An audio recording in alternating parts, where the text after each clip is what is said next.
everybody. This is Sean Martin. You're very welcome to a new brand highlight here on ITSP Magazine, where we get to hear some of the latest news from organizations and some of the things they're working on. And I'm thrilled to have Denny LeCompte from Portnox on today. Denny, welcome to the show.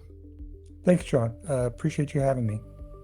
So before we get into the survey results and what that means to organizations, a quick word about what Portnox does.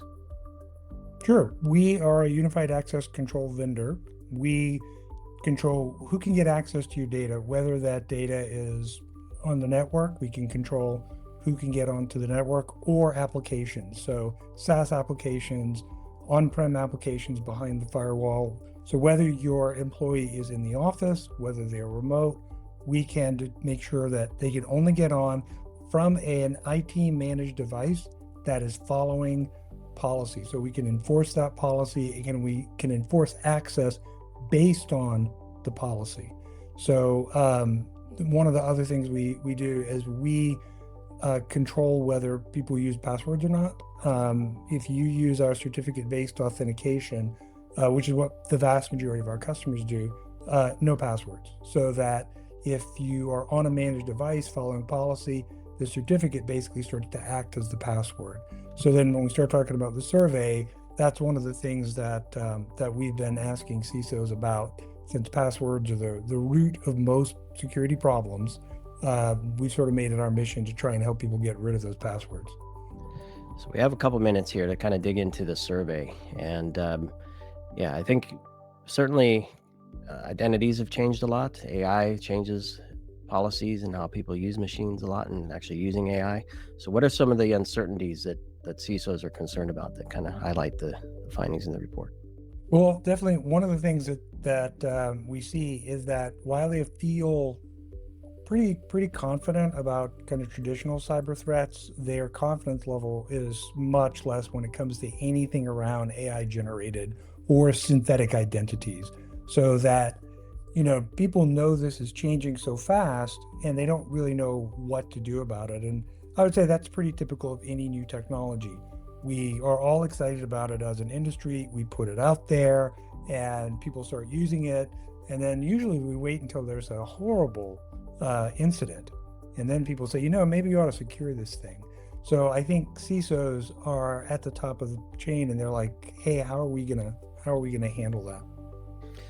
So tell me about synthetic identities. And I'm assuming CISOs may know what that is, but where does that surface? What are the use cases for that? And why is that a challenge?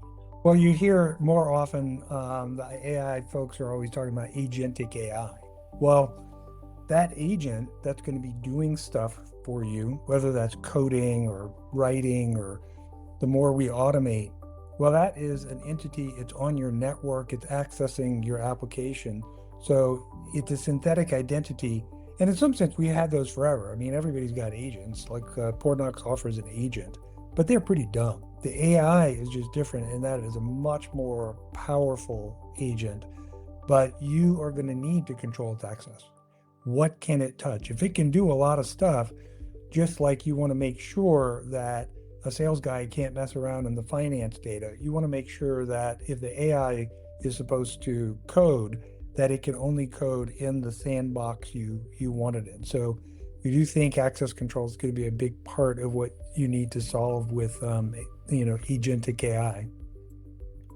So how are you seeing your customers cutting through that complexity and really getting their hands wrapped around this? And how can they connect with you to perhaps move forward with their own programs around that?